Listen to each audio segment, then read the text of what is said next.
We're back. We're so back.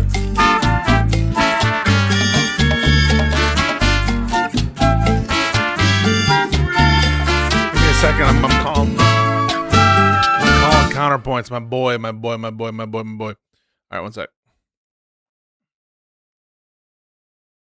All right, folks. It's about to happen.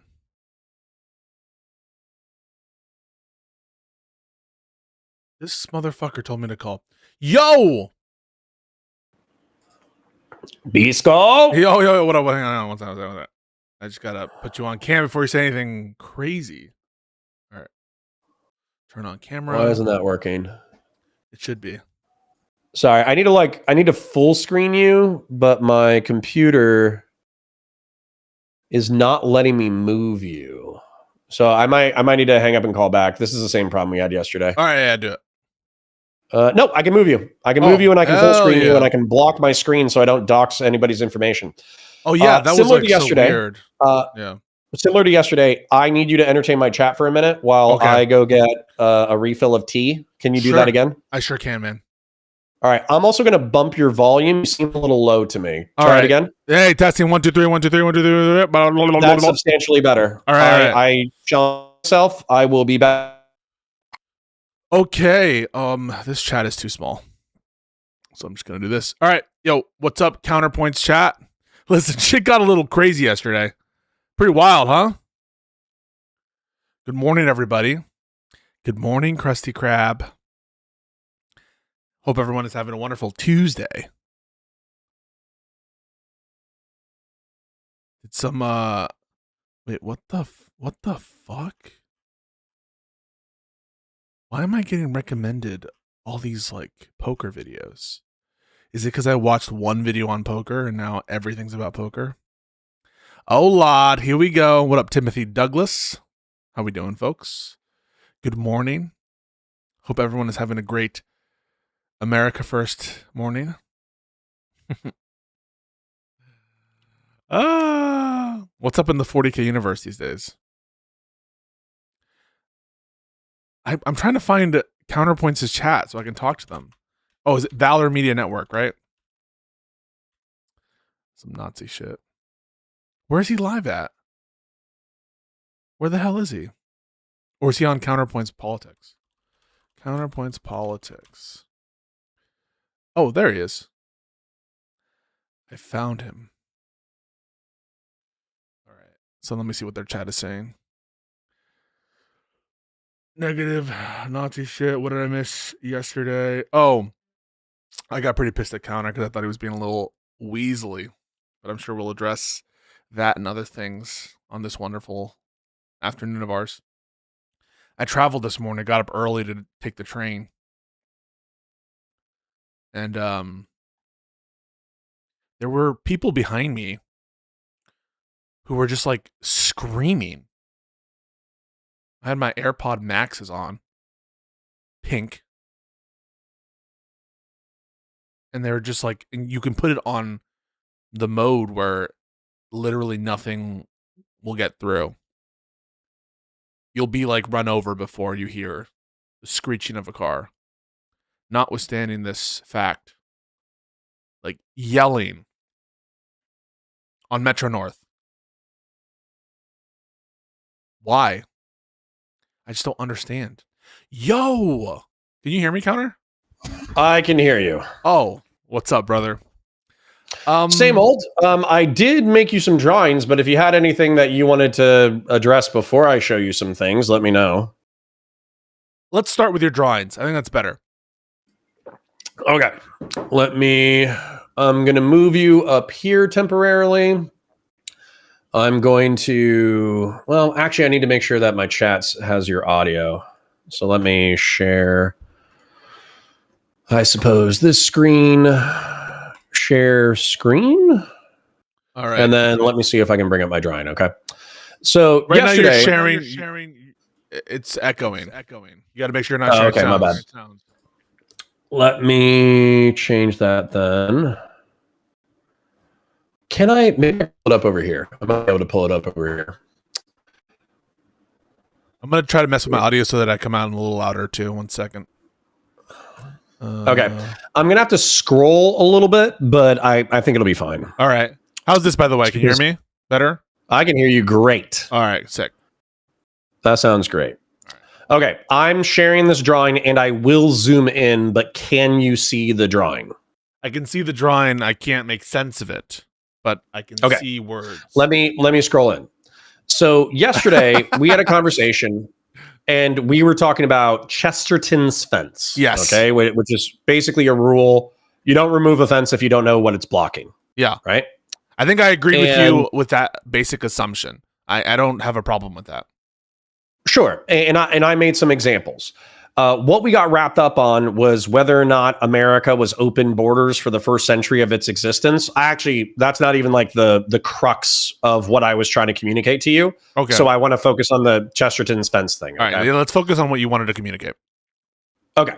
So there is a reason why, let's say, strict immigration, homophobia, and transphobia exist. And I would say that the reasons that these things exist is because of we're trying to prevent jihadist terrorists from getting into the United States. We're trying to prevent Chinese communist spies from getting into the United States. There's Canadian Nazis and European Nazis, propagandists that we all know and love who are part of alternative media. We got Russian dick suckers who are part of the American media space. And as a result, these are people who are bad for America, don't like America, don't like its ideals, don't like the republic, et cetera, et cetera. And so a strict immigration policy would prevent these people from getting in the country. However, we are also, I think conservatives in particular, when it comes to immigration, they're alarmist, right? Like the amount of jihadist terrorist attacks, 99.9% of Muslims are chill people. They're normal people, right? Same thing with like every Canadian. Not every Canadian is a Nazi propagandist, right? Yeah. So while we can have a sane, like I would say, like fence on limited immigration, here's kind of my perspective. I did use a racial slur for my drawing, but I won't say it out loud. Inside every Vietnamese person, it's a quote from a movie, Jesus. is an American waiting to come out. I don't care about ethno-religious heritage as long as you work your job, pay your bills, take care of your community and your family, and you love the Republic of the United States. And I think that's the ideal that we should strive towards. So if we have Chesterton's fence, that's a strict immigration policy, then I would say that a gate that we could put in this metaphorical fence is sane immigration policy with extreme vetting that come into vetting of people who come into our country and secure borders. And so we could get into transsexuality or homosexuality, but I think that those just further illustrate the point that it feels like liberals and progressives oftentimes either want to take down the fence or they want to put in too big of a gate from a conservative perspective, whereas conservatives, I think, have they want to put up too strong of a fence. And that's oftentimes the political dynamics that we deal with.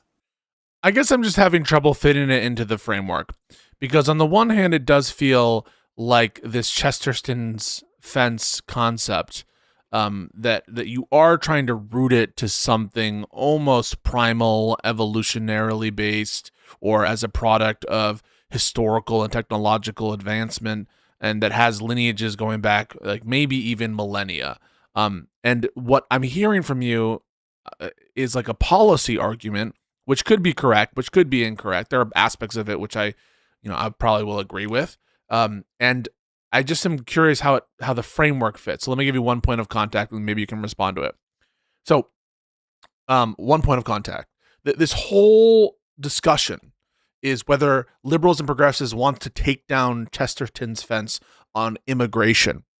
But of course, onboarding the view of the conservatives, they don't ever think that there was a proper fence to be taken down. From the perspective of Hart-Celler and the modern INA, they view that statutory framework as anathema, and they're not content with it. In fact, they trace so much of their problems to the lack of any fence ever having existed in a way that they thought should exist. And so that's what I'm like, I'm not understanding. If the status quo is unacceptable to these types of conservatives, in what sense are liberals or progressives advocating for getting rid of this fence? It seems like that's not what's happening, especially because the liberals in this country, for anybody who's actually watching, the Democrats have been increasing restrictions on immigration over the course of the last 5 presidencies. Yeah, so I think that there's an appeal to benign neglect in this situation. And what I would say is I heard Clinton talk about immigration, Bush talk about immigration, Obama talk about immigration, Trump talk about immigration. And now at the end of this, that's pretty much as long as I've been conscious as a political entity. Now that we're at a 30-year zenith of the hysteria around immigration, we are spending like $80 billion. Like we're spending $40 billion on a border wall. We're spending $40 billion on, I know that some conservatives are going to cringe, but like effectively on a domestic police, like a Gestapo, in order to run around and harass random United States citizens about whether or not they're citizens and deport them. And so my point is that like there is what I think would have been like the same thing, which is actually having like a decent border policy and a decent vetted immigration policy.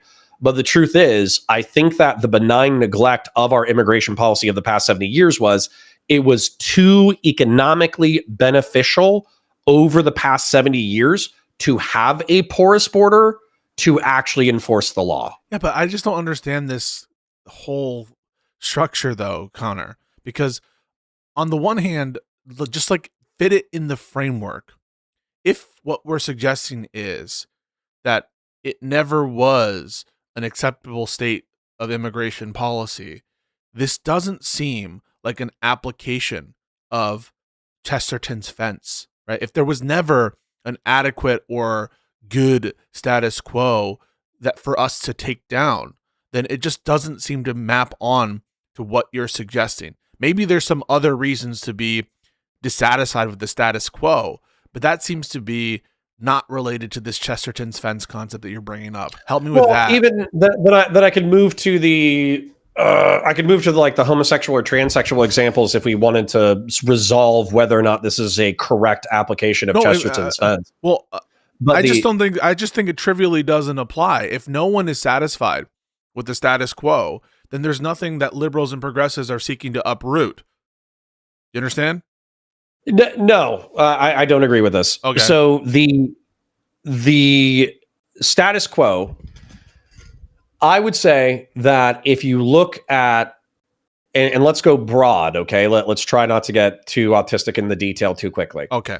So America, I like to think, has a pretty civic nationalist root when you look at the founding documents, when you look at the Constitution of the United States, when you look at the way that rights have been expanded over time. I think that it was part of our DNA to open our society over time, right?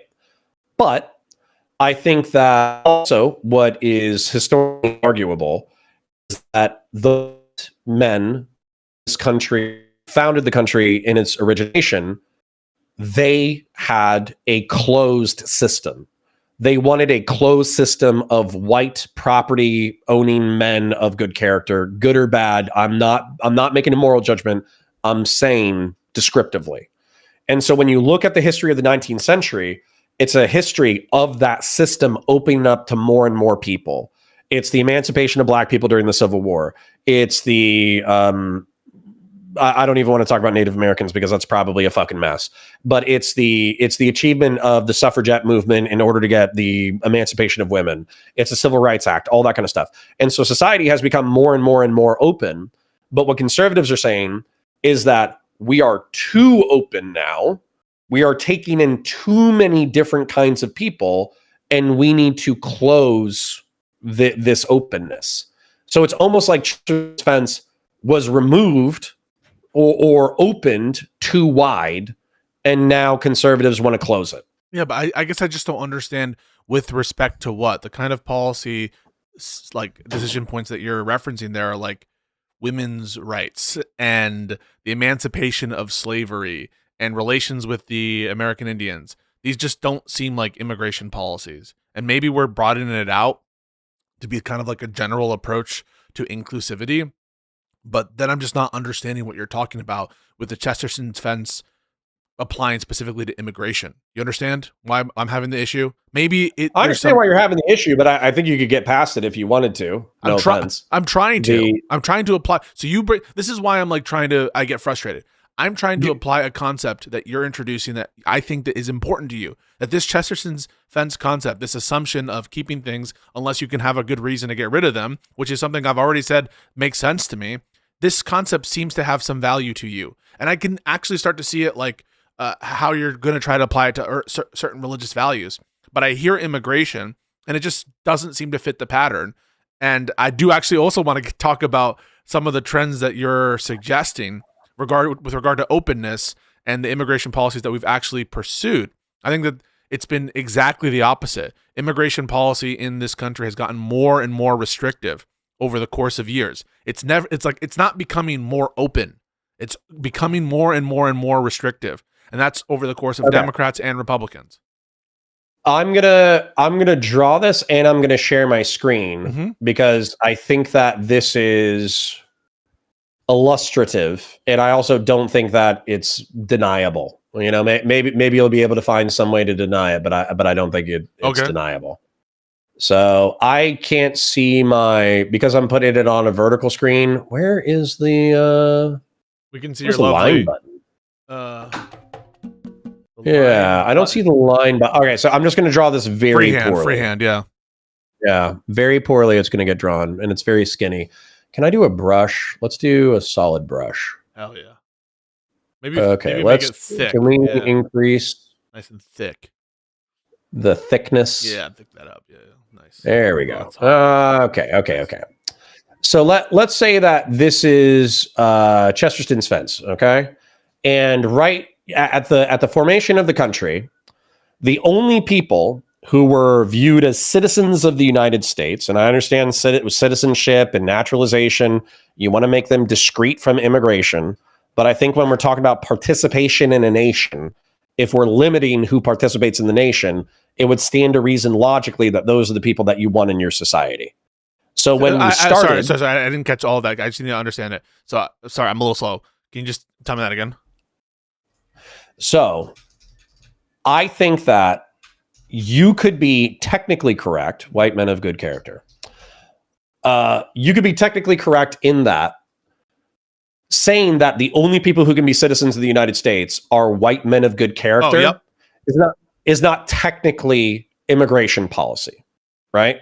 Because let's say that you were in a multi-ethnic, multi-religious society, like the German Empire, the Holy Roman Empire. Let's say you're in the Holy Roman Empire and there were like Muslims and brown people and all this bullshit, and it was a multi-religious, multi-whatever polarity. Well, if you establish within that country that the only citizens can be Catholics, white Catholics, then technically that's not an immigration policy because you're excluding people who already are in that country. But my point to you is that I would just grant that. No, I would grant that the rules of naturalization have become more open, and we've taken down certain barriers to naturalization. If it's just a question of naturalization, I'll grant it there. But then I'll just say, yeah, it's for good reason that we loosened the rules of naturalization, because a lot of these rules were like really, really racist. Sure, and I think we can agree on that. So let's do like the first opening of this conservative rule, because I think we can agree that it's a conservative rule, right? Like white men want to conserve their own power. I mean, in that sense of conservative, yeah. So one of the major times in which the rules of citizenship and naturalization opened up significantly was in the aftermath of after Dred Scott said that black people not only weren't citizens of the United States, they weren't citizens of any state by virtue of the fact that they're not citizens of the United States. We opened it up in the 14th Amendment as inspired by Lincoln, who kind of twisted Jefferson the 14th Amendment inspired by Lincoln, who twisted Jefferson in this, all men are created equal. And what we did was open up citizenship to freed slaves. That's one area in which we liberalized and opened the door to our naturalization laws to a different group of people. Oh, you're talking. And if we can move the conversation forward in reference to, let's say that I'm not willing to concede that America was as open as you believe it to be in the 19th century, but I don't think that that is necessary for us to have a good conversation about this concept. Wait. No. I just want to be specific about what I think that they're open with respect to. Yeah, naturalization. No. You said I think that after the 14th Amendment, the rules of naturalization became a lot more open for black people. That before, black people were not considered citizens of the United States post Dred Scott. That was the ruling was black people are not citizens of the United States. Therefore, they're not citizens of any particular state. Therefore, you can't have diversity jurisdiction for purposes which requires citizenry of states. And what the Taney court found is that they're not citizens of the United States, therefore not citizens of a state. And so what I'm suggesting to you is no more, no less than the citizenship rules were loosened in the sense that now black people can be citizens. Okay, I agree with you 100%. I have no objections. Okay, so that's an example. I would grant to you that not only is that true, it started to open up even more. So in the 20th century, before, Native Americans who are born in tribal lands were not considered to be subject to the jurisdiction of the United States, and therefore were not granted citizenship by virtue of their birth. Congress passes a law in the 20th century to extend citizenship to such people who are born there. And so it is opening up in some sense, but a big opening happened with the 14th Amendment. But I just don't understand. Yeah, that was all justified because we didn't want racist citizenship laws. unless you think we should have had those. Yeah. Then okay. Then with the drawing, what I've done so far in order to illustrate what we're talking about, okay, is we've done originally the naturalization or citizenship process of the United States was limited to white men of good character. I think it might have even been property owning white men at one point. Then we opened it up to black men who are citizens of the United States and had the right to vote. I guess black men don't and women were don't conflate right to vote with citizenship. So there were limitations on even citizens' right to vote in ways that we wouldn't think are proper today.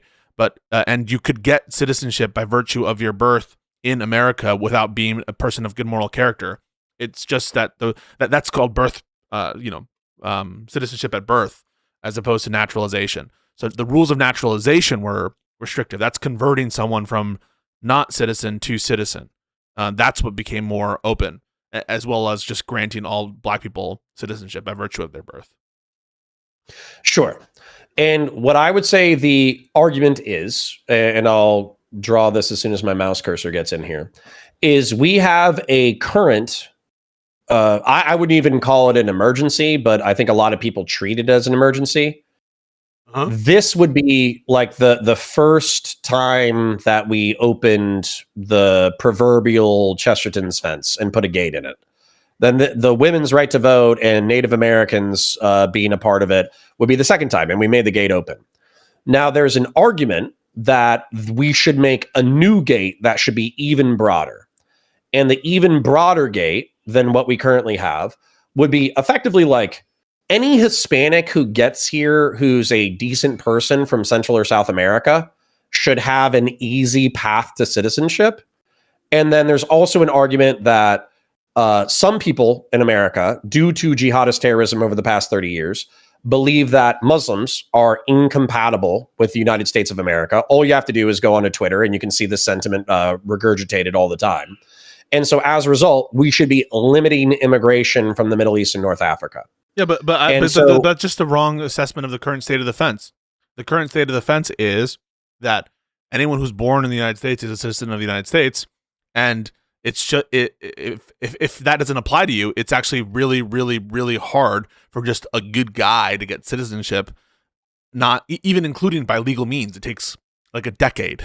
It takes like literally so it's not easy. This is just a misunderstanding, right? So there are people who, by virtue of their birth, yeah, they get citizenship if they're born here. But that fence, to the extent that it was taken down, it actually was part of the English common law even before the ratification of the 14th Amendment. It was a prevailing common law rule that existed then. But even putting that aside, that's been cooked forever. That's been cooked for literally centuries.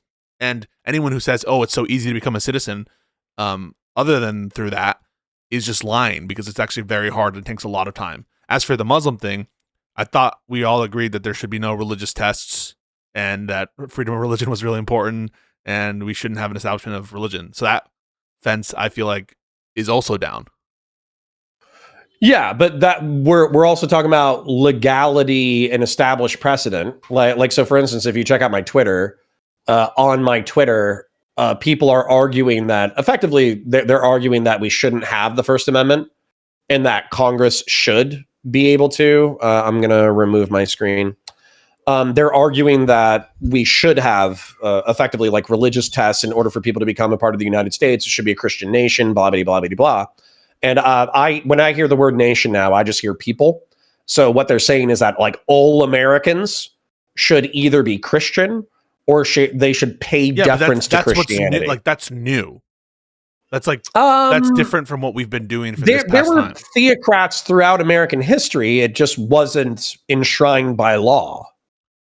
I agree that there are theocrats in America's history. There actually were establishments of religion early on in some of the states when the First Amendment didn't apply to a lot of the state governments. I'm not saying that. I'm just saying the prevailing practice in the last over 100 plus years, even further than that, and the values of this country, which were founded oftentimes, not always, not exclusively, but by religious minorities, Christian minorities who are being persecuted, is to keep the state out of deciding ecclesiastical matters and making decisions as to the correctness or incorrectness of religion. And so whatever you want to say about about the past, like currently this is the status quo, is that we don't have the government tell us which religion is correct. Oh, this is perfect.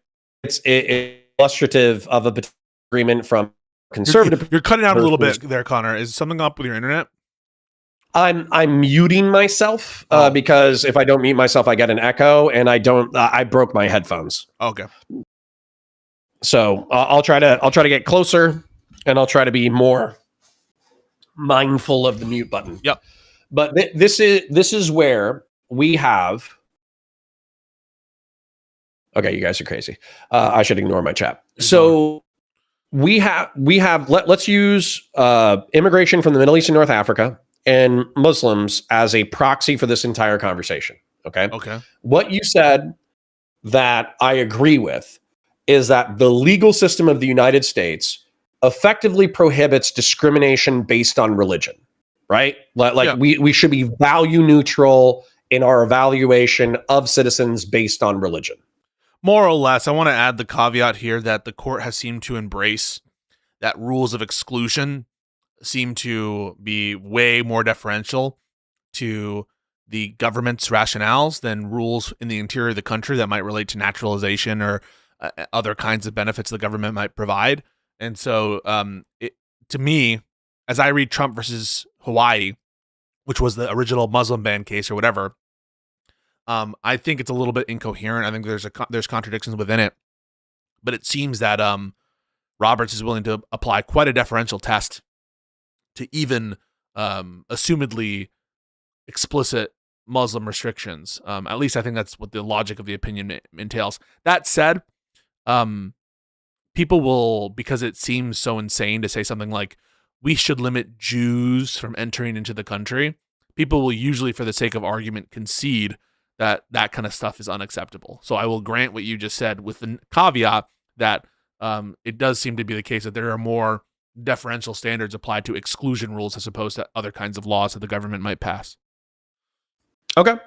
So when it comes to Islam, I've read the Quran. I have Muslim friends. Blah blah blah blah blah blah blah. Okay, take all the excuses for whatever you need to hear in order for me to say the next thing. Virtue signal. Yes. I have a Muslim friend. He's from Sudan. So Islam is actually, there's a very low bar to entry into the religion of Islam. They believe in God, the last day, that Muhammad, peace be upon him, is the messenger, and do good works in this life. That's actually like the bar for being a Muslim. Being a Muslim is actually like really, there's a low bar to entry as a religion. However, there's also texts within the Quran that say that the world is not going to know peace until, the world is united in Islam. And so that is a call for proselytizing, which I don't have a problem with. I don't have a problem with people proselytizing, but it also arguably in certain political sectors is a call for conquest, and specifically secularization in the Western world, where we become increasingly atheistic, where we become increasingly rejecting of the Abrahamic God, is actually viewed as like a fall into like Satanism and degeneracy and evil. And the attempts at secularism to spread into the Western world is also viewed as evil, because effectively what we're doing is we're tempting people from the path of God and we're sending them to hell. And so as a result, some Muslims, not all Muslims, but some are Islamist, meaning that they want to get into democratic countries. They want to, through proselytization and immigration, they want to seize a democratic majority. Once they have a democratic majority, they want to convert the Western world into an Islamic theocracy. And that's a long-term plan. There's also Muslims who further believe in jihadism, which is that the United States and Israel and secularism and Satanism and hedonism and materialism is infecting the Muslim world. And as a result, this is a spiritual existential threat that should be combated with violence. And so oftentimes, if you look at the manifestos of jihadist terrorists, they will take a combination of this belief and geopolitical grievance in order to justify their attacks on civilians. And this has caused real national security issues over the past like 2 or 3 decades. And it's caused thousands of civilian deaths that were unnecessary. And so when we're talking about the immigration fence being open to everybody of everybody's religion, in my opinion, if you are not vetting people from the Middle East and North Africa who are Muslim extremely hard in order to see whether or not they're an Islamist theocratic opponent to the political system of the United States or a potential jihadist, then you are failing in your duty to secure the United States. Okay. Now, I'm hearing what you're saying. I agree that Islamic fundamentalism is an issue, and it's one which requires us to like think very critically about how to address it. What I am hearing is a lot of your concerns are not grounded in theological considerations, but kind of at least what you're purporting to be facially neutral grounds. That is to say, we're going to treat Muslims worse because of security threats. That's correct? Relatively speaking, it's a variable. It's a variable of analysis. Okay. So help me out here. Why wouldn't this apply to racial minorities who have a higher tendency towards crime? I think it should. So you would want to have racially discriminatory immigration laws? No, but as an example, let's say that we found that there's a statistical, like the Sentinelese people, right? They're this isolated tribe from this island that nobody can go to. Let's say that there was a mass immigration flux of Sentinelese people who were coming into the United States. And we found that, and I don't even know if the Sentinelese are cannibals, but let's just roll for it.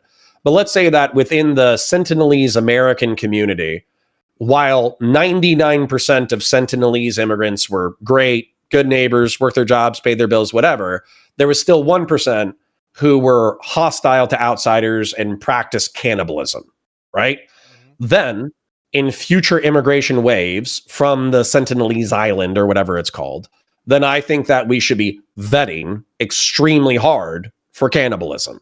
And having that prejudice when you're screening people to come into the country, I think it's rational. Based on what? Based on race or based on where they're coming from in terms of their nation?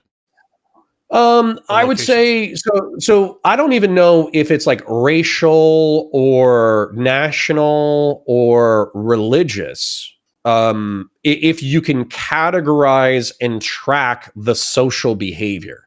So for instance, like I'm saying that Muslims would be singled out for worse treatment compared to other immigrants because I'm acknowledging that systemically they would have a higher burden of proof to get into the United States as an immigrant, right? Just through virtue of being Muslim. Right. So that is saying it's a higher standard for Muslims, right? That is a higher, they have to have a more robust showing than non-Muslims. So it is, by its terms, you're not hiding from it, a religiously discriminatory vetting policy, correct? Yes, in practice. But well, no, not just in practice, explicitly. So one thing would be saying something like this. Well, I want to make an addendum though that I think will actually be more liberal. So the rule would be like you could universalize the rule. So for instance, like if it's let's say that we knew that we wanted to discriminate basically off of like we do not theocrats. Okay. Well, instead of making the rule, we don't want Muslim theocrats, we could just say we don't want theocrats at all because that's contrary to the principles of the Republic. And then as a result, let's say that this law was created because jihadists and Islamists exist. Mm-hmm. But then let's say, I don't know, let's say there's like a new militant form of Hinduism that is theocratic and militant and violent and terroristic. The law would also catch the militant theocratic Hindus or Jews or Christians. Right. So that would be more, it wouldn't be completely neutral in that you are singling out specific kinds of extremism, namely religious extremism, as part of your vetting. But that would be a neutral rule in terms of as between religions, you know. So that seems like by its terms that would be at least on that front neutral religious law that isn't discriminatory explicitly. But I just didn't understand that that's what you were saying. I thought you were saying that Muslims should be held to a higher standard. Well, I would say that they would be in practice systemically. Okay. So as an example, let's say we create this law where we ban theocratic advocates, and we also ban religious extremists who sympathize with people who participate in violence, right? Then we might catch people like maybe there's some Sikh denomination that fits this category. Maybe there's some Jewish denomination that fits this category. The category is neutral as to which religion. It's just it's a category that will tend to, based on your analysis of these different polling questions and demographics, it's disproportionately going to affect the Muslim and Middle Eastern and North African immigrants. But it wouldn't say something like this. It wouldn't say the rule is no Islamic jihadists. The rule is no religious extremism. Something like that. Yeah, no violent religious extremists or their sympathizers. Okay. And do you have an issue? Here's my issue with the government getting involved in a lot of this shit. I think when you start to get into the deciding on extremism, start to get into the deciding of things that are like unrelated, and this is not even from a legal perspective, because I think that the government probably is within its rights at the point of entry to make these kinds of line drawing decisions and whatever. I just view that as the kind of current state of the law. But I just think there's an institutional competency problem for the government to make these kinds of line drawing decisions. Look at what Trump is doing right now with asylum, where he's like selectively giving it to certain people from states for where there's obviously some sort of identity-based reason why he would do it. And like, imagine now your worst nightmare, some sort of lefty who says, oh, religious extremism, supporting violence against civilians, IDF. So any person who supports the IDF should be like banned from the country, because that would trivially meet some sort of bar, you know? Yeah. Weirdly enough, though, I would accept that. So let's say that we had a dual citizen, or maybe not even a dual citizen, maybe an Israeli citizen. And let's say that an Israeli citizen wanted to immigrate to the United States and they wanted to become a citizen of the United States.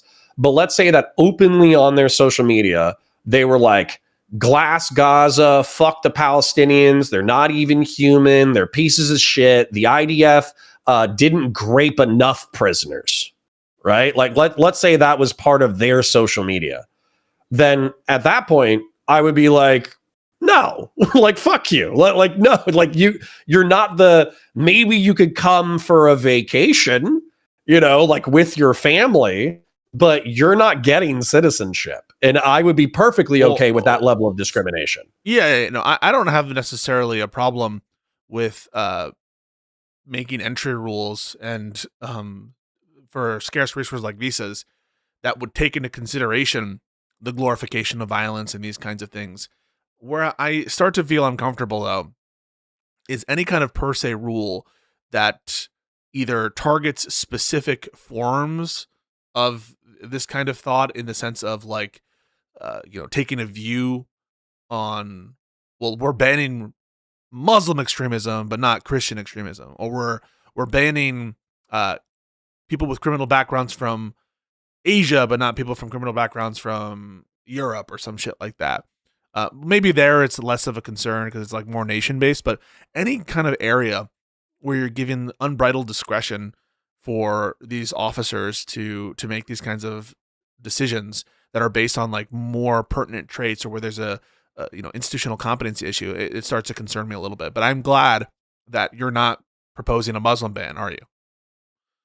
No. It's actually, I would say that Islamophobia has decreased over the past like 5 to 10 years. And I do think that one of the coolest things about Thomas Jefferson, one of my favorite quotes that I like to throw on Twitter every now and then, is like, neither Hindu, and he spells it like Hindoo, neither Hindu nor pagan nor Jew nor Mohammedan should be barred from public office solely based off of the virtue of their religious belief. It's based somebody who's, 250 years ago? Somebody 250 years ago trying to take a value neutral proposition when it comes to religion. And I think that should be our highest aspirations. However, where I do get frustrated with liberals and progressives is that it seems like when we talk about these things, because, I think that you've been very charitable and paying attention to what I'm saying during these conversations. But if I bring up Islamism in general or jihadism in general, or if I bring up mass immigration from Central and South America, then immediately the accusation is racism, bigotry, Islamophobia, et cetera, et cetera. Whereas there could be like a sane, practical, political middle here. Well, I just was trying to get clarity on the view about like what you're proposing. If what you're proposing is any kind of policy which has as its intent the desire to preserve the white stock of America, to preserve the European stock of America, I kind of view that as definitionally racist in some sense. And if you have as in the purpose of the policy, the desire to, I don't know, prevent access of Muslims into the country, I would view that as, definitionally taking a preference in terms of religion. Now, maybe that makes sense because these are just such bad ideas. You know me, I don't like religion that much. And I certainly do not like Islam at all as a religion. I don't agree that it's a good way to order our societies to the extent that it's making such claims and to the extent that people believe that stuff. But like, no, I just want to be clear about what the purpose is behind what you're suggesting. If what you're suggesting is to try to stop terrorism, I don't think people are going to disagree by and large, as long as they're neutral principles and good screening techniques or whatever, that's fine. What we're concerned about is, are you trying to preserve the white and European stock of America? I can't hear you.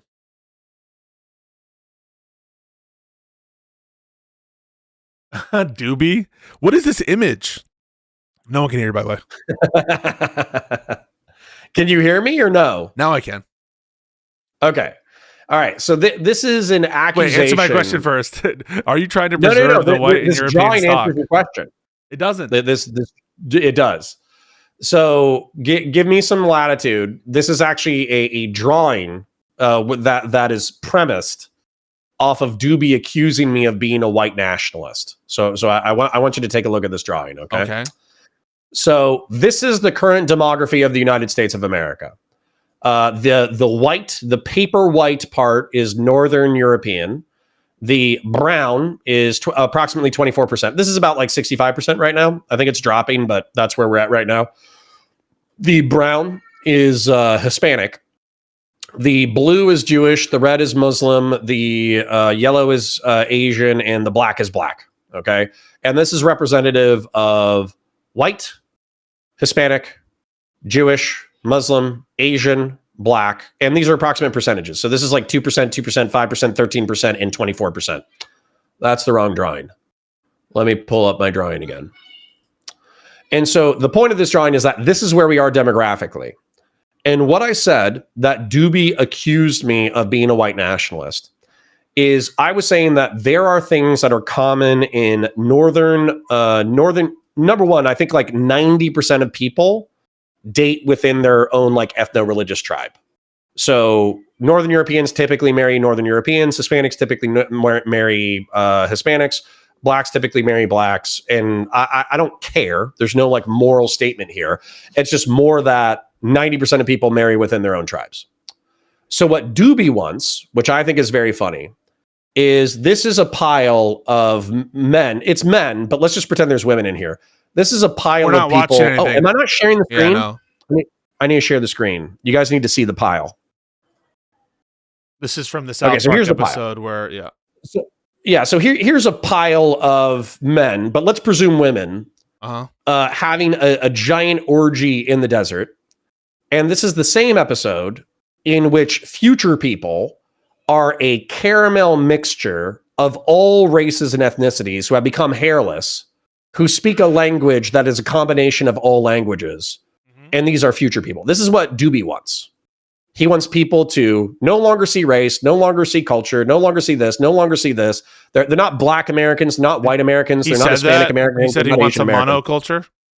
Yeah, he wants a fucked to death monoculture. He said that, or is that something you're attributing? I'm being hyperbolic. Okay. Okay. So my prediction, but what also I think is entirely possible, is that Hispanics are not this like enemy tribe that is incompatible with the principles of the United States of America. I think we share a continent together. We share a religion together. We share a European colonial history together. We share arguably like an anti-racist social history, like Simone Bolivar, siding with the Native Americans and the slaves in order to overthrow the Spanish aristocrats in South America. We share these things. And so realistically, we're parallel cultures. So if 90% of whites if whites become a plurality in the country, where they're 30% or whatever, then they can be effectively in a demographic alliance with Hispanics and Asians. And then there's things that we need to fix within the Muslim community, the Jewish community, and the Black community, but that doesn't mean that we can't fix them within the next 1,000 years. So I'm not a white nationalist in the sense that I think in law we should enshrine this racial tribalism. But I do think that this like ethno-religious racial tribalism is perfectly possible for these demographic groups to still exist and to still share the United States as a republic. I'm not asking what's possible, though. I'm asking, on your view, what is desirable? What's desirable? I would rather. I don't think that Doobie is now saying that he doesn't want a monoculture. Yes, that's what he said. I think he's backtracking, but that's okay. I don't want a monoculture. I don't want I think that the cappuccino monoculture is lame.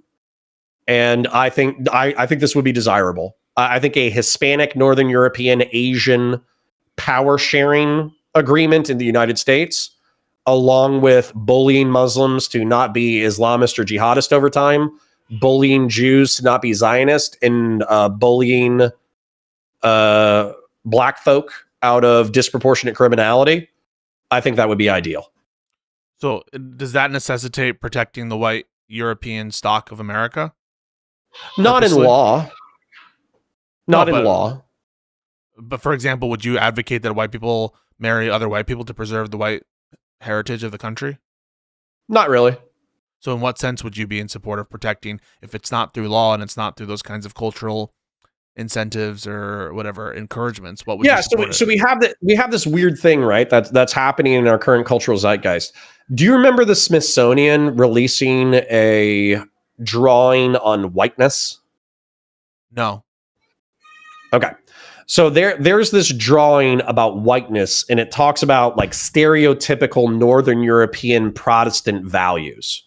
And it talks about things like industry and timeliness and like all these different, we could pull it up if you wanted to. But effectively, I don't think timeliness is good because Northern Europeans invented it.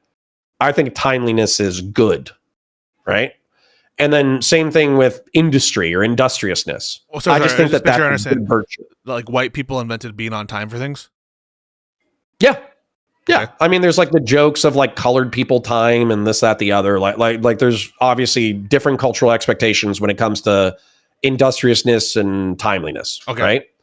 So I wouldn't care that let's say that we became a cappuccino monoculture through natural pressures.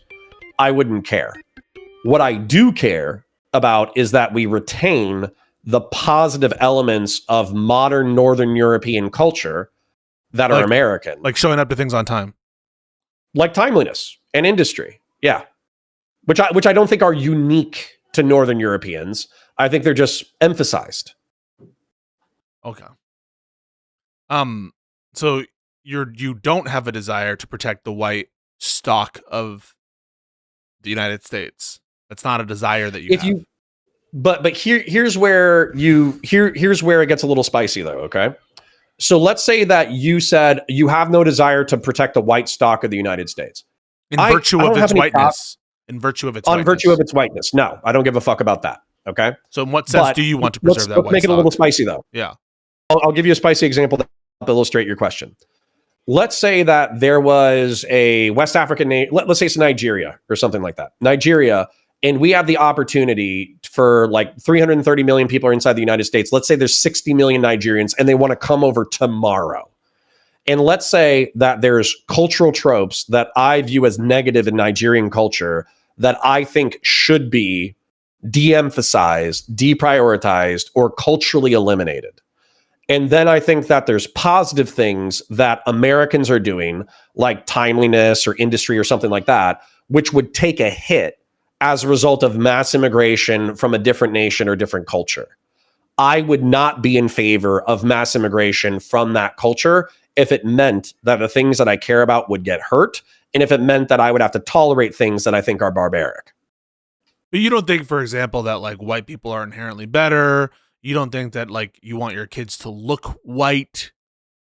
Do you? No, Okay. I was saying the other day, if my sons, I have two sons, they're pretty cis-het normative. If they liked a black chick or liked a Hispanic chick or a Muslim chick or whatever, I wouldn't care. All right. As long as she's good and has good values. Do you have the impression that liberals want to import 60 million Nigerians into the United States? Yeah. What gives you that impression? I mean, that's a hyperbolic statement, but at the same time, like, I think that liberals, if you ever bring up the content of someone's character, or if you bring up tropes from a minority group that you think is negative, then oftentimes there's this like reflexive defensiveness where instead of talking about like, oh, okay, that actually does happen and that's bad and we should police that behavior, instead it's this like rally to defend the oppressed or an attacked minority. Except when they do things like, did you hear, was it on The View where these people were like, we need to have all these Mexicans here because otherwise who's going to clean my toilet? Did you hear that shit? I mean, it's cruel, but I mean, I make arguments about the agricultural and construction industry taking massive hits because of anti-Hispanic deportation operations. Okay, but can we get to brass tacks here? So this sounds like what you're trying to sell this is, it's not a racial-based policy. That race correlates and ethnicity correlates with certain values that you think aren't intrinsic to that race, but perhaps were invented by them or are best exemplified in that group. And so you're not in favor of preserving a white heritage for America for its own sake, but only to the extent that it preserves the things that you think are correlated to whiteness, I guess. Yeah, like republicanism or democracy or mixed economy capitalism or industry or timeliness. Huh. Okay. So what about so walk me through that and your recent dalliance with Mr. Nicholas. Yeah, so Nick, we said that we were going to talk about this a few conversations ago, and I'm happy that we're finally getting here where it's like, oh, well, I agree with Nick on this, that, the other, okay? I think that Nick's prescriptions suck, okay? So let's get that out of the way. Nick's prescriptions that we need a new dictator, we need a new Hitler, we need to freeze all immigration, Jews are the heart of America's problems, we need to dispossess Jews of political power, this, that, the other. His prescriptions suck ass, okay? So we can skip all that. Nick's prescriptions suck ass. What I think Nick talks to, which I think that he is adept at talking about, is P.F. Young, who I do not think is an idiot, although a lot of people think he's an idiot. I think he identified wealth inequality, rapid demographic change, existential technological shifts, and the dissolution of the social fabric as the things that are driving Americans crazy. And it seems like Zoomers, Zoomer men in particular, Zoomers who are incels or volcels or socially awkward or not capable of getting outside, there's hundreds of thousands to millions of them who feel like they're being left behind, and they are disrupting our political zeitgeist. And so him saying like, hey, you need to take care of this demographic or this demographic is going to fuck everything up. Nick's correct about that. Yeah. So, I'm I'm having some trouble trying to distill what you think he's right about. So let's take every part of the diagnosis, which basically you're saying his prescription sucks, but his diagnosis is like a correct diagnosis of what ails us. Or There's what hundreds of thousands or millions of young men who feel left behind by our current culture, zeitgeist, and economy. I would agree with that for sure, but that's no more true or no less true than the communists and the Hassan Pikers. So you're gonna have to find something that distinguishes those. No, but I think they're correct as well. But I think that with the communists, particularly if they're progressive, particularly if they were progressive in the late 2010s, white men were arguably supposed to take a back seat in the grievance culture of America. Whereas I think what Nick and his ilk do is they say, well, you know, white men are the best at everything, so we're going to be the best at grievance culture. Yeah, and then ironically enough, they're doing quite a good job of it. I don't understand why you respect that. He's a demagogue. This is not new. This is like shit that everyone in like the 20th century, there were these types of people. Limbaugh did this. Well, I mean, it's the same way that it's the same way that I respect Destiny. I think Destiny's worldview leads to nihilism, hedonism, sexual degeneracy, and self-worship. But that doesn't mean that Destiny isn't his political worldview or his personal life. I would say his politics and his personal worldview. What do you mean? His politics are like lib dem. Yeah, I think that yesterday as a part of our conversation, you and I agreed that liberalism is a decent governing philosophy, but it's insufficient for like a happy, healthy, flourishing human life, and it's up to the individual. It doesn't claim to be, but it's not that thing, right? Liberalism doesn't claim to be a theory of how to live your life. It just is correct. But then it makes effectively how you live your life, as long as you're not committing crimes, it makes how you live your life a neutral proposition. Having kids or not having kids, participating in the economy, or like striving to be the most economically aggressive person possible, or withdrawing from the economy. You could go through like a dozen behaviors and their antitheses, and these are all tolerated under the liberal framework. So that lack of a positive vision of what the good life is part of the reason why people are drowning. The lack of some other affirmative, theory of how one ought live their life is causing people to drown.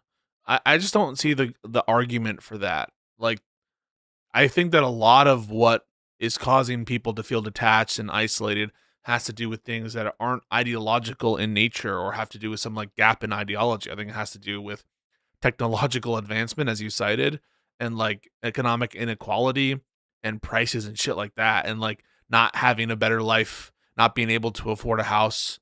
I don't know what it is that you think is like sourcing these troubles to the inadequacies of liberalism. It seems like inadequacies in our society, which is a liberal society, but it's not in virtue of its liberalness that's causing all these things, unless you disagree with that. Yeah, I disagree with that. So I think that when you say that having kids or not having kids is value neutral, or being a sexual degenerate or being sexually chaste is neutral. I'm only reason I'm interrupting you is I didn't say that it's value neutral to have a kid or not have a kid. I'm just saying both types of emphasis, either like emphasis on family life or emphasis on career or whatever, both are compatible with liberalism. Yeah, they're both compatible with liberalism, so they're treated as the same. I don't know why, by who. If a woman freezes her eggs, pursues her career, and never has kids or whatever, that's treated the same as being a homemaker. Then depends on who you ask. What's that? That's going to depend on who you ask. Some people think that. I agree with that. Okay, but that's where I'm saying that effectively. But I think that we are swimming. We are fish that are swimming in a liberal sea. Okay.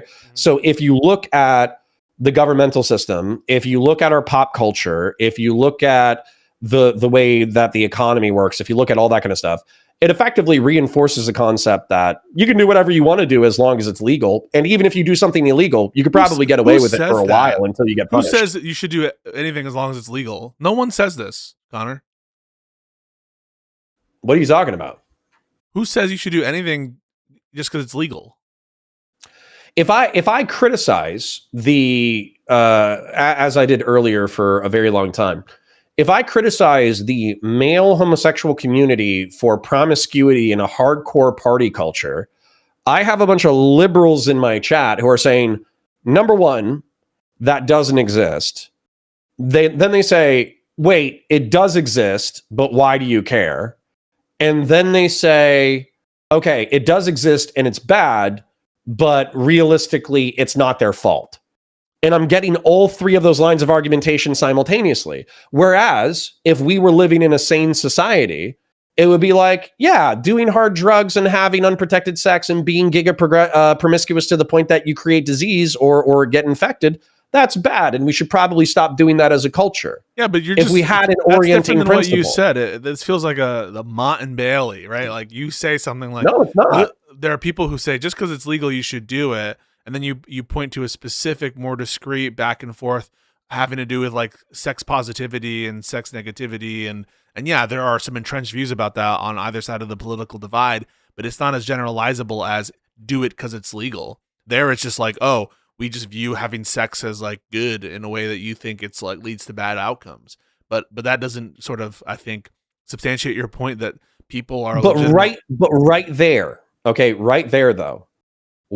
Part of I think the flaw in liberalism is that since it's saying like, okay, maybe there isn't an encouragement from the state. Okay, the state isn't say, as long as it's legal, go do it. The state's not saying that. I would say culture kind of does, but that's okay. So culture is saying what? Do things that are legal just cause? Yeah, we have a party culture. We love partying. Oh, that's we love different. drugs. We love sex. We love all this stuff. What are you talking about? Okay, I agree that there's a culture that promotes parties. There's definitely sex positivity movement to support people having sex with multiple partners. I'm not going to deny that, but just like be specific about what you're talking about. You're talking about, and you're invoking ideas of degeneracy, moral degeneracy.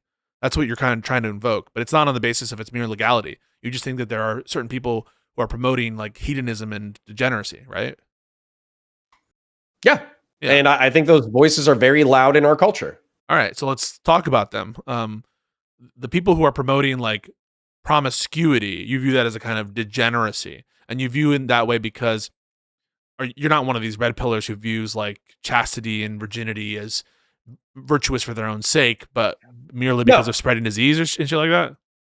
Well, so let me explain with a little bit of nuance, if I may. Okay. So I think that it's pretty normal as you're coming of age, as a teenager, to want to do moderate substances like marijuana and alcohol and hang out with young members of the opposite sex and fool around, right? I think that's pretty normal for, let's say, 15 to 25. And the same sex nowadays.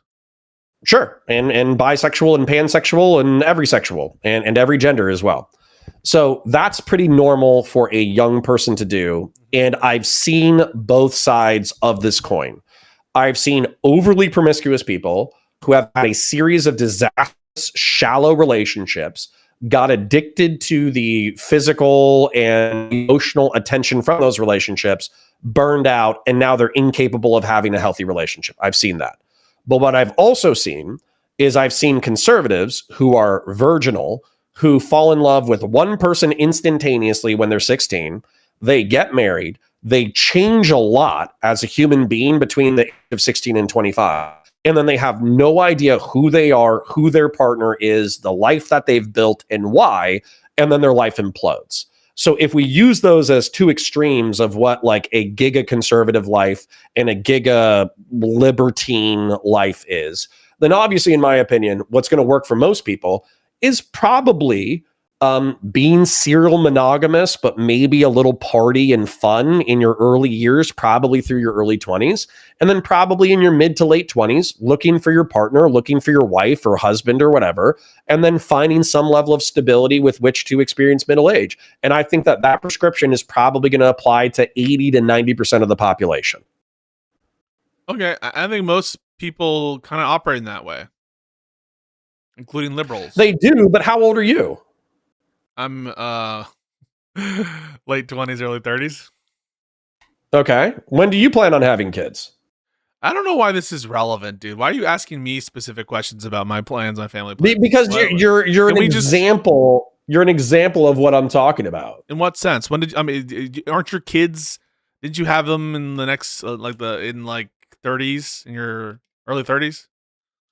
Yeah, but part of the reason why I'm asking is because I think that your partner is a lefty. I think that you're kind of center lefty or whatever. Sex positivity, but antinatalism is associated with your political tribe, and maybe you don't want kids. Right? Maybe you don't want kids. Listen. I just don't understand. Like, we don't need to personalize the nature of the. Okay, let's not make it personal. But for your own, I guess if you're curious, like eventually, I think I'll want kids. But I just don't understand why that. Like, what are you trying to make with the point? Suppose that I didn't. What would that advance your point? What it would have evinced is that I think that being pronatal, following the model that I suggested, which I'll admit probably most normies do, but there's like cultural pressures in order to eschew this model and also view it as, I don't even know if eschew is the right word, but let's just pretend it is, to avoid this model as too predictable. And then to basically, I think we have a largely antenatal culture. And I think it's like toxic. I don't understand where is this coming from? You know, Biden passed these child tax credits. The government all the time is promoting families and family growth. Even Democrats are promoting. We're not talking about the state. We're talking about culture, planning and shit like that. Oh, the culture. Well, I don't know, man. Like, this is a problem all across the entire world. People are not having as much kids. It is robust across like every different society. It seems a bit much to put the blame on Western liberalism gone awry when these kinds of trends are occurring in despotic regimes. These kinds of trends are occurring basically all over the planet, even in poor places. There's a demographic and aging crisis having to do with age. Hold on. And so like, I think it's a bit hubristic to say it's the West's degeneracy and shit like that. It's crazy. Okay. Hold on a second. Mods. If you see a chat like this more than once, it sounds like Connor is blowing stuff way out of proportion. If you see that person say the same thing again, I want you to twist their balls. Okay? Oh, no. Ban them. Okay. I just get triggered. I don't ban. I just get triggered. No, I ban. So basically, like that whole thing where we've never seen this person before, and they come in here and they're like, Connor is meh, meh, meh. Give them two of them. They can do one. Beef Supreme, you're the only person that I tolerate who does this shit.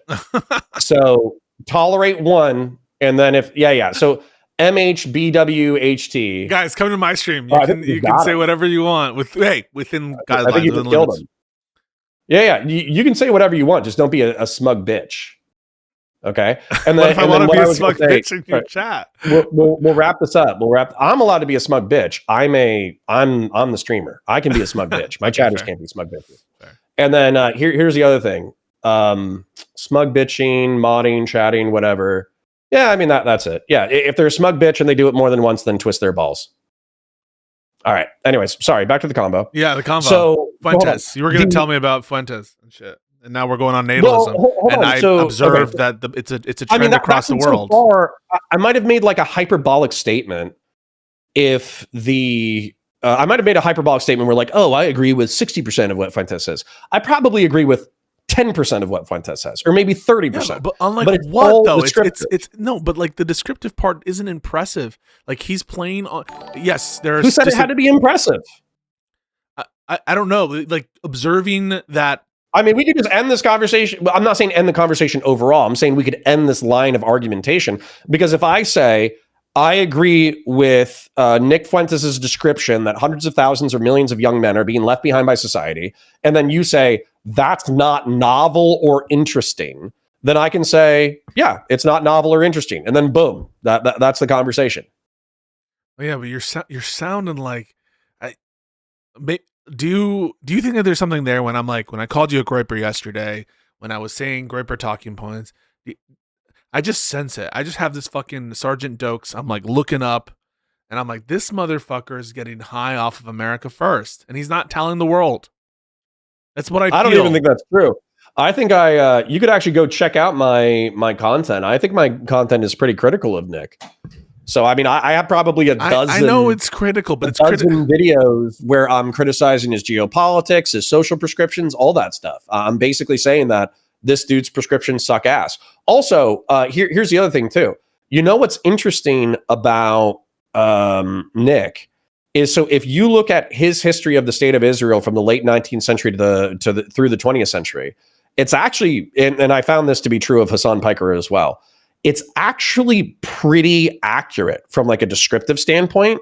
I just feel like there's lies of omission, where effectively, like, if there's a justification that actually benefits Zionists, or if there's a justification that benefits the state of Israel, and I'm aware of it, they omit that fact intentionally in order to narrativize why Israel is so evil. So you agree with his contention? You agree with his historical contention that everywhere the Jews went, they caused problems?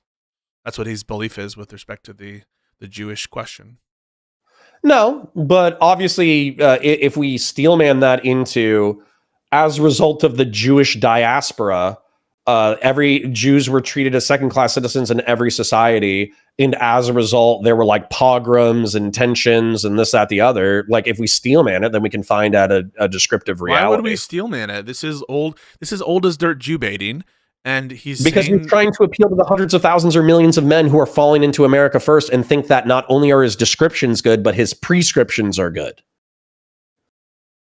Why then should we steelman it? We should attack because it. if you straw man their arguments, or if you don't acknowledge the descriptive reality of their arguments, they tune you out instantaneously. They're like, oh, this person isn't even considering the arguments, I'm not going to listen to them at all. The arguments that everywhere the Jews go, they cause problems historically? Well, right. But if you reframe that into the steelman of, like, dude, I have another drawing. Let's do another drawing. Show me. I have so many drawings. Where is it? I think it's this one. Share the screen. Because this is a fight that I get into with Doobie all the time. What is it with I get Doobie, into by a the way, fight with gave me Doobie like on 3 the- separate super chats saying that he never said he wanted a monoculture, just so you're aware. Yeah, I know. I saw him. He was, spurging in my chat about it. You're showing me your Doobie. file explorer. Are you meaning to show me this?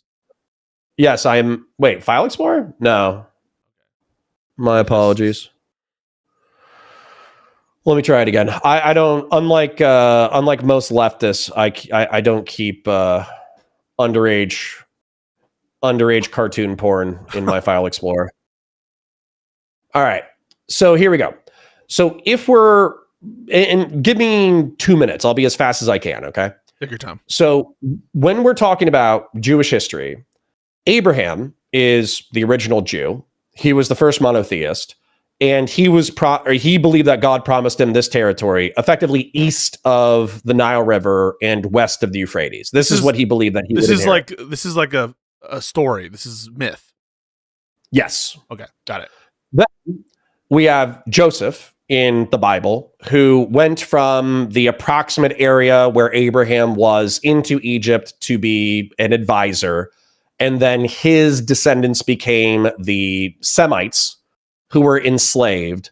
And there's archaeological evidence that suggests that there was a Semitic exodus of a few thousand people around the time of Tutankhamun, which was 1200 before Christ. And Moses was the leader of that exodus, allegedly, if you believe the Bible. And he took his people into the Sinai, and then he took them into what was Canaan, or the Philistine territories. Right, that's what it says in the Bible, yes. Right.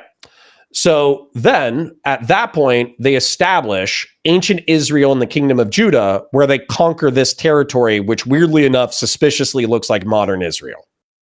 All right. This was around like 1100 before Christ.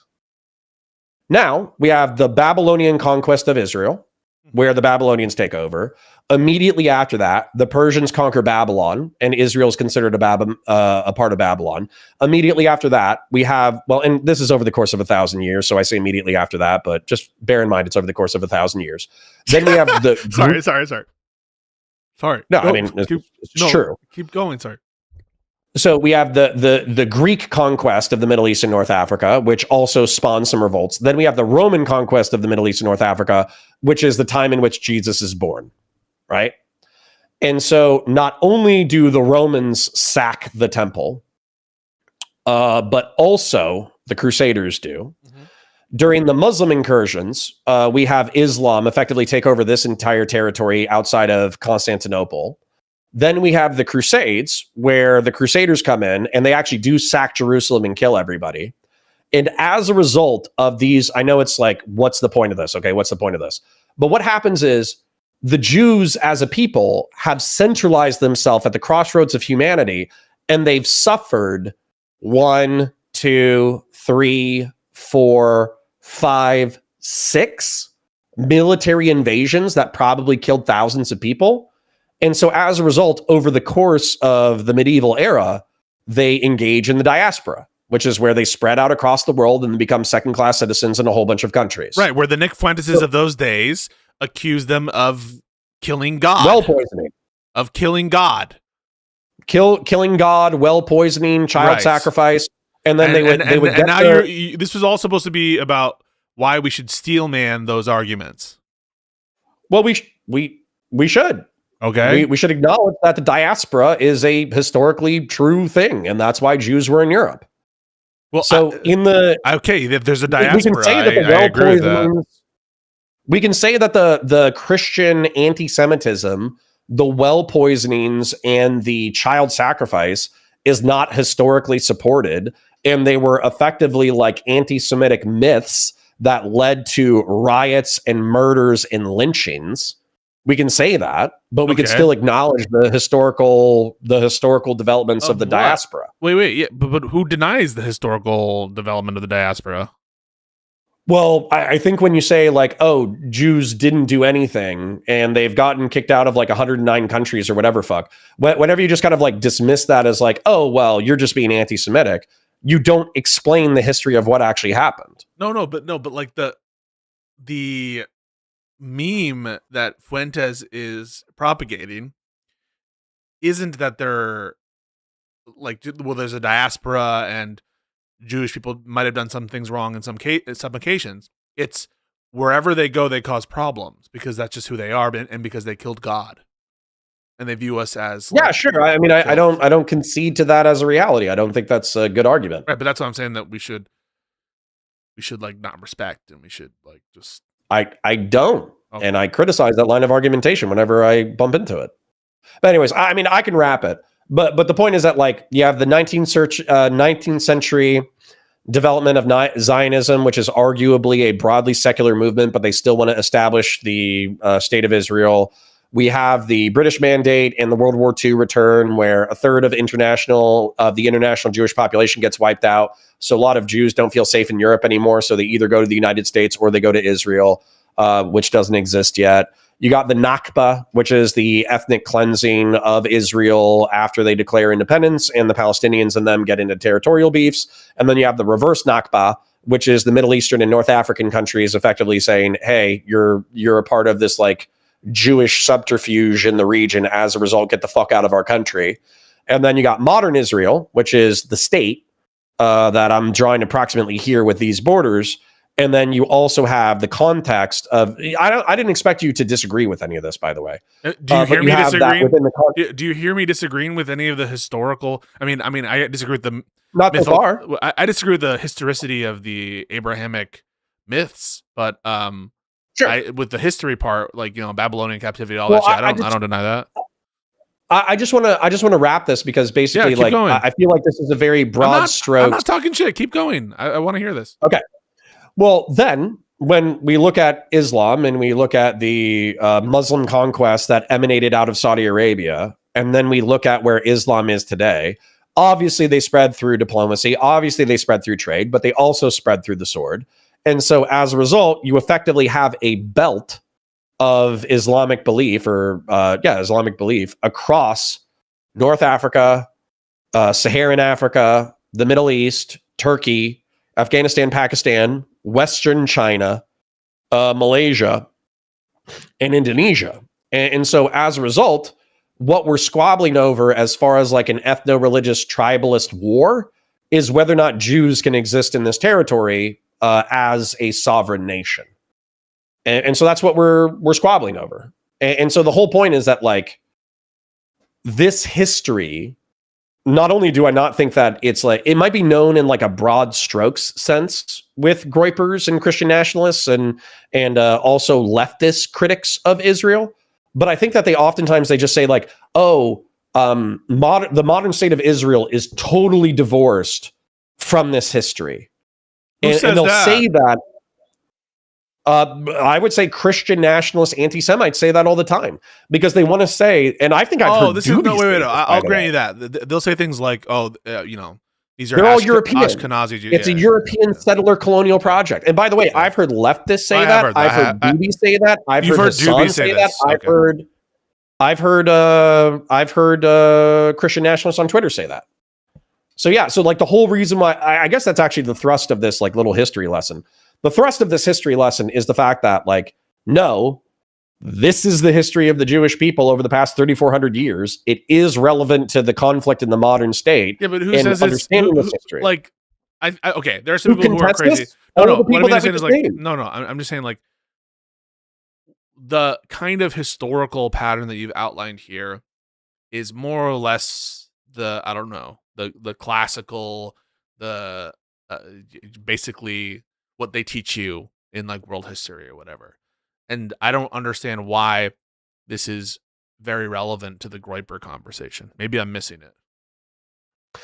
Because I think the way that we got here, and I think I am a tangenty fella. I do think I have a little bit of ADD, but I think the reason why we got here is I've heard Nick tell that same story with what I view as like 70% accuracy. But then he adds in the well poisonings, the 109 countries, the finances, the banking, the usury, the animal sacrifice, the child sacrifice, and the what else is the other thing? Oh, and then also, I don't know if I've heard him say that Israel is a European settler colonial nation, but I have heard leftists say that. And so the whole reason why you need to be aware of this history or whatever is so you can actually fight it, I guess, with the mainstream narrative. Because I don't even think 80 to 90% of people remember the mainstream narrative. And so if they hear a talking point that is nice and tight and said confidently, they just buy it. Like Israel is a European settler colonial project. What is it? It's not that? Well, I mean, you could argue that, but I would say, I would say that the issue. I'm not asking what would you argue. I'm asking, would you affirm that? I mean, like, I don't know. I don't know what's incompatible with like it being a colonial project from Europe, where a lot of these intellectual through lines came out of, unless you're granting that Jews aren't European, those who lived in Europe. Well, that's exactly the point, though. So what I would say is that I don't, patriarch's like, don't grant that, angry face. I don't associate like negativity with, I don't view settler colonial as an invective. Okay. Whereas I think because of anti-colonial academics, largely rooted in the left, settler colonialism has become an invective. That's so funny, given your opposition to open borders. I mean, it's so funny, given your opposition to open borders and immigration shit, that like, yes, okay, I don't have a problem with settler colonialism, but get all these fucking people out of my country in America. I just find that a little bit, rich. No, but I'm not. But that's not even what I'm saying. Like I'm still being descriptive, dude. Very oftentimes in our past two conversations, you have assigned like moral weight to descriptions, and I think you jumped the gun a descriptions. little Wait, bit. wait. I think descriptions do have moral weight, and I'm pointing out like no. First of all, that was a normative statement that you just made, which is like I don't have a problem necessarily with settler colonialism, and I'm just seeing a potential tension. Let me articulate something else. Do you think that the Greeks, when they settled down in Troy, because Greece is a separate like Troy might be mythological as well. And chain of islands. I'm not sure. Troy might be mythological as well, but I'll assume that Troy is a real place. Sorry, not Troy. God, it's Archimedes' city, Syracuse. So Syracuse is a city in southern Italy, if I remember the name of the city correctly, and it was a Hellenized city because the Greeks got on boats, went across the Mediterranean, they established a settlement, they started trading with the locals, and they colonized the area, and they had a huge cultural impact in that area. They were both settlers and they were colonials. So that is not, while definitionally that's accurate, they are settlers and they are colonials. What people are trying to invoke when they say settler colonialism is specifically like the age of exploration, Spanish, Portuguese, Dutch, and American and English exploitation of West Africa in the Americas. And so for me, when you say like the level of exploitation that's involved in Israel should be evaluated based off of the facts of the matter, not off of trying to invoke the evil of Western European colonial age of exploration bullshit. Like what you do with the term communism and socialism. What do you mean? Never mind. Well, let's not get there. But I just want to. The point I'm making isn't that lefties aren't using that term to invoke certain like bad images. They clearly are, and a lot of it is thought terminating. And I agree that I think you need to make the additional case for why, notwithstanding grant that it's a European settler colonial project. Now we have to make the additional point that it's therefore unjustified. Now I am not a Zionist, and I don't agree that they're I don't agree with ethno-state ambitions in the first place. That doesn't mean that I'm not like reasonable and willing to, a lot of states are founded on that ideal. I'm not calling for the abolishment of Israel or anything, but even just putting that aside, I don't strictly think that that's the point. The point of the tension that I was trying to draw out was you seem to think that you're like open to settler colonialism, but you have this kind of like very harsh stance on immigration. It seemed for a while that it seemed a little bit in tension. Well, yeah, but like we have to evaluate everything not only within the context of its time in history, but also within like the moral perceptions of the people at the time in which it happens. So, for instance, like I would like to be a settler colonial of the stars. I would love it if we were like a space-faring species. You want 40K, bro? Me too, bro. No, but it's not. But it's not just 40K, dude. It's not just 40K. And I know it's like a good joke or whatever. I'm sorry. But there's the no. I'm not like offended. I'm just trying to actually draw this out into a serious point. Yeah. If we, because we might have the technology in the next few generations in order to actually explore the stars. And what I mean by that is if we unlock fusion, we might have the capacity to build perpetual thrust machines, which gives us access to artificial gravity, which would allow human beings to avoid a lot of the negative health effects of traveling in space. And also, if you have perpetual thrust machines, you can get to, I mean, seriously, like it would take 1 year of perpetual thrust at 1G in order to reach like 500,000, what was like half of light speed. Okay. Yeah. And like so the closest star is many like 8 years. No. Yeah. No, dude. We will never. Closest star. At half light speed, Alpha Centauri is 8 years away. So you would burn, and I'm not even saying you would put humans on this. You would probably just do like Boston Dynamics robots at first. 4.25 light years. Oh, and you're saying at half light speed, you get there and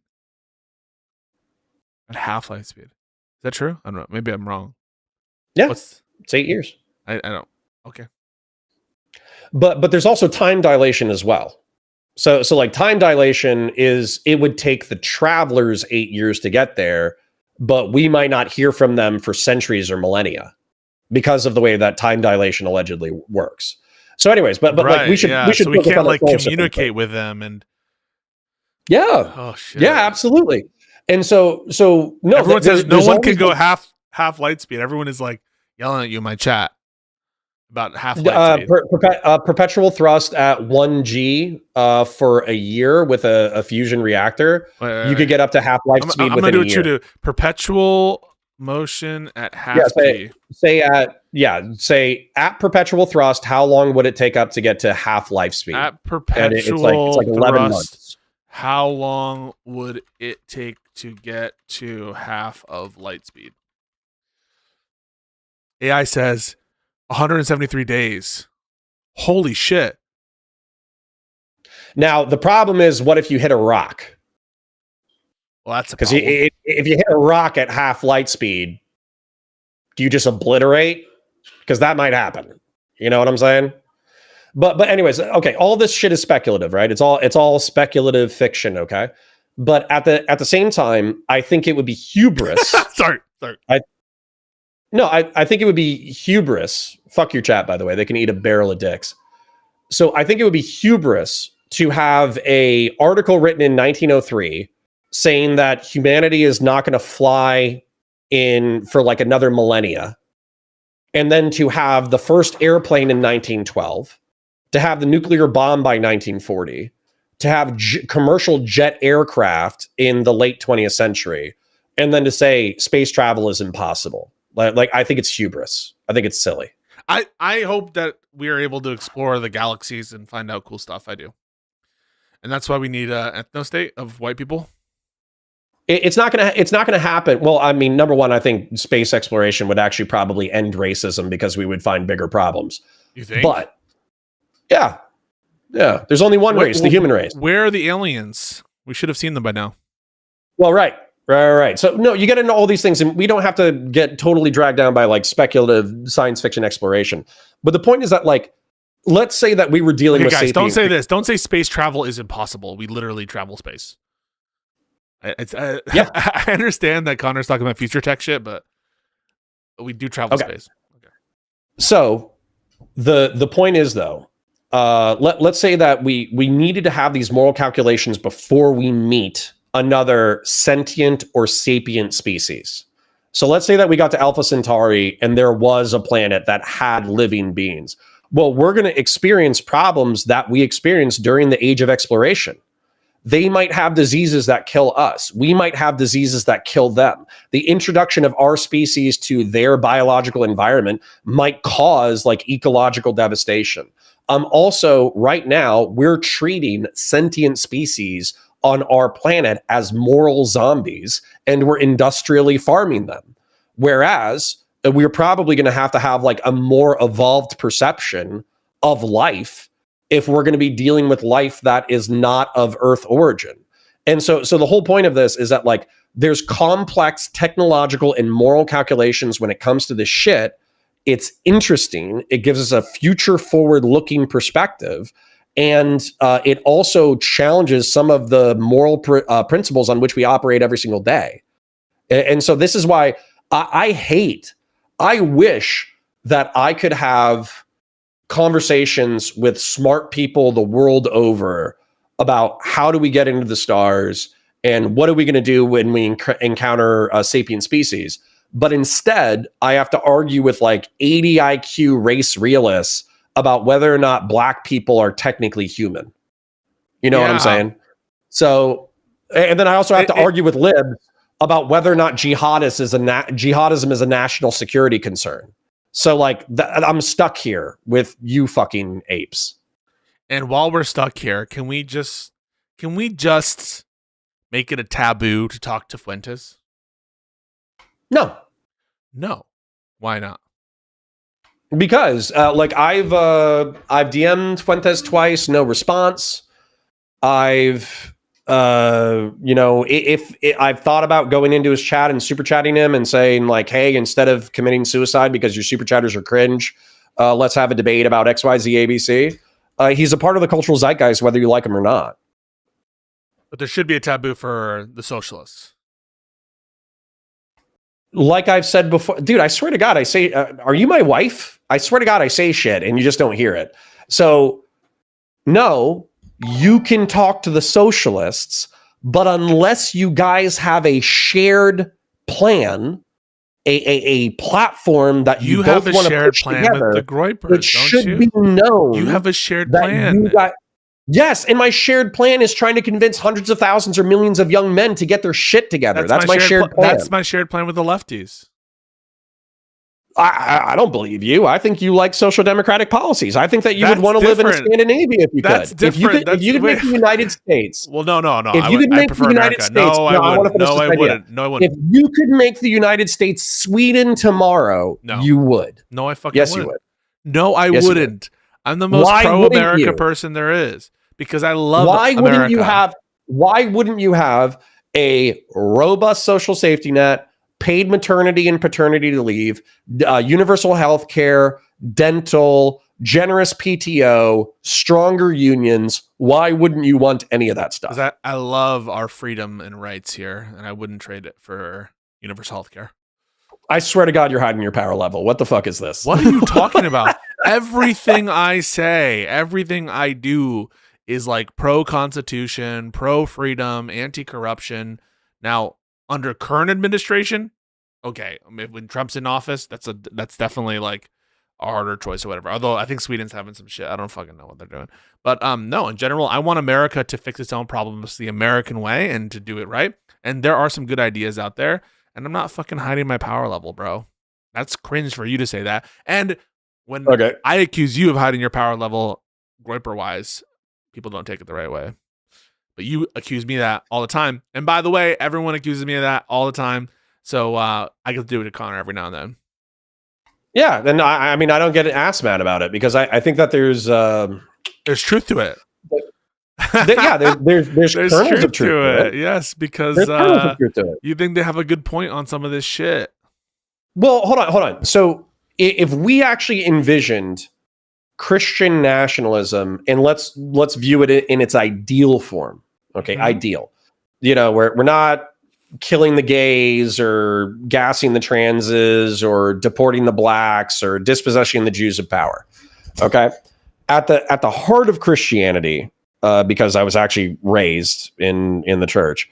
At the heart of Christianity is actually like some pretty dope messaging. Like I could just look up the scripture right now where it's like, if somebody strikes you on the cheek, then offer him your other one. If somebody asks you for your coat, then give him your jacket as well. If somebody asks you to walk 1 mile with them, then walk with them too. It's been said that you should hate your enemies and love your friends, but do not barbarians even do this. If you claim to be the children of God, then you must not only love your friends, you must also love your enemies.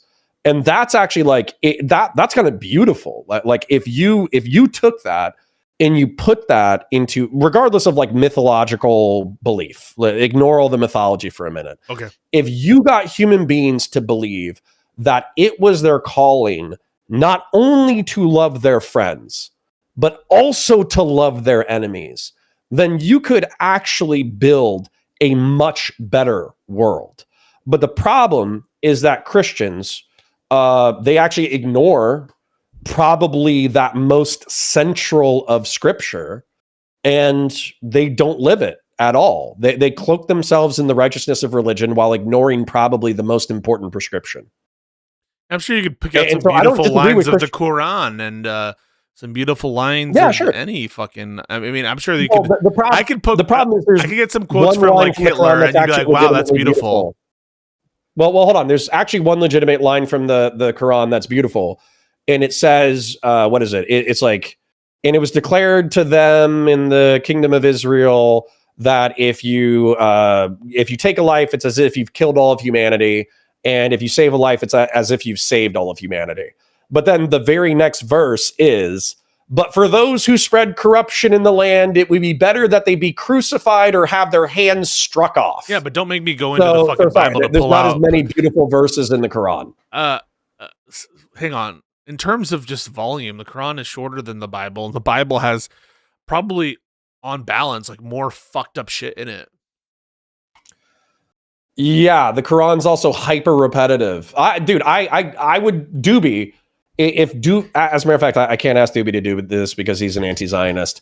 I wish I could pay you $500. I think the Quran is 11 hours as a audiobook. I wish I could pay you $500 to listen to the Quran audiobook in full on stream. It gets pretty hardcore. Me? What? Doobie or me? You. Well, I'm just being Islamophobic. Let's not worry about it. The point is, the point that I was making though, is if Christian nationalism was actually taking that verse of loving your enemies and then every single person inside the United States of America injecting that into their soul and living that every single day, that would be a better world. But that's not what Christians are. That's not what America is. And so that's why Christian nationalism is cringe. You know what? I think we agree on that. And that's why Nick Fuentes is cringe, right? He's a terrible Christian. And he's cringe as well, right? Terrible Christian. And he's cringe? He's one of the worst Christians that exists. And he's, of course, cringe. Yes. All right. Sick. Hey, I think we got to a good place here. I think there's more to talk about on immigration stuff. I'd love to talk with you about it at some point in the future. But I really enjoy our conversations, Connor. Just don't go bad faith on me. Don't go bad faith on me. That was yesterday. That shit. I didn't. That was me. That's my personality. Dude, this is once again where I'm asking if you're my wife. I promise you, the stupid things that I'm saying are the stupid things that I actually believe. So if you're like, Connor's lying to me right now, you could believe one of two things. You could believe Connor's lying to me or Connor's an idiot. It's more safe to presume that, at least from your worldview, I'm an idiot. All right, I will not lie. I'll chalk it up. I'll chalk it up to fucking weirdness and fucking never assign to malice that which can be explained by stupidity. This is a super chat from Doobie. Says Connor likes to take verses of the Quran totally out of context and pretend they justify his anti-Muslim bigotry. To be honest, I've read the Quran. I don't need the audiobook. Lol. It's on my bookshelf. Yeah, Doobie, I don't believe you, but that's okay. Oh no! Oh no! Oh no! Oh no! All right, are you done for the day, or should I? I'm done for the day. Okay. I've done 4.5 hours. I got 33 super chats. I love my chat. They're awesome. Well, thank you so much, Connor. Let's talk again real soon. I want to talk more about immigration when you have the time. And also, last super chat from Doobie who says Connor does to Muslims with the Quran the same shit Groy pursued to the Jews with the Talmud. Thoughts? I don't think that's actually correct. I think what people do with the Talmud is comparable to what people do to Muslims with the Hadith. The problem, of course, is that the Talmud does have some fucked up passages in it, but it's largely just rabbis arguing back and forth throughout history. And with the Hadith, unfortunately, I think it's like Abu al-Bakari or whatever. Abu al-Bakari does say some fucked up shit. So last question for you. Does Fuentes have better answers to the demographic problems that the left refuses to address? No. Nope. As a matter of fact, I would say that all the things that Fuentes has as prescriptions actually exacerbate the problem. This is actually a really complex and interesting question. So if you'll indulge me 30 seconds. Yeah. The prescriptions from the Christian nationalists is moratorium on all immigration, pro-natalist tax policy, and redistributive economic policies. But if you look at nations, national conservative nations that have already done this, if you look at Hungary, if you look at Poland to a degree, all of their pro-natalism and anti-immigration, it moved the pro-natalism stuff a tick. Like instead of having 1.55, births per whatever, they have like 1.58 for 5 years. And then when the policy like eliminates, the tick goes away. And so pronatalism policy is not going to save us from the demographic, and anti-immigration sentiment is not going to save us from the challenges that we face in the next century. Well, appreciate your input on that, and thank you. I think that there's some common ground there for us to build on, and we'll talk fucking soon. Maybe this week, maybe next week. Yeah, sure. Whenever you get pissed off, let me know. We'll yell at each other, and then we'll have a nice makeup session afterwards. We'll do some aftercare. Okay, hold buddy. On. Last meme. Yeah. You said the word aftercare in reference to Destiny pressing you on your conversation with either Hutch or Loaderbox. In reference to like Hutch and I having some contentious arguments. Yeah, a little. What was so funny about that is chat and I started labeling. They're like, Pisco's a BDSM debater. No, but it was funny because he has good instincts. There's a reason why he's popular. It's because what does it mean? What do you have? Why do you have aftercare? Because you fucked him, and that was a good line. And so I set myself up for that one. So I'll take the L on that. I'm gonna make Twitch and YouTube political merch, and I'm gonna put a cartoon version of you in like BDSM gear, and it's gonna be like Pisco, the BDSM debater. Okay, brother. Hey, we'll talk soon. Okay, appreciate you. Yep. Bye now. Bye. It's like everything is a fucking history lesson. After like, hey, do you like agree with Funders on this? Well, you have to understand, Abraham was the first Jew, and he had a son. That son's name was Isaac. And if you actually read the Bible,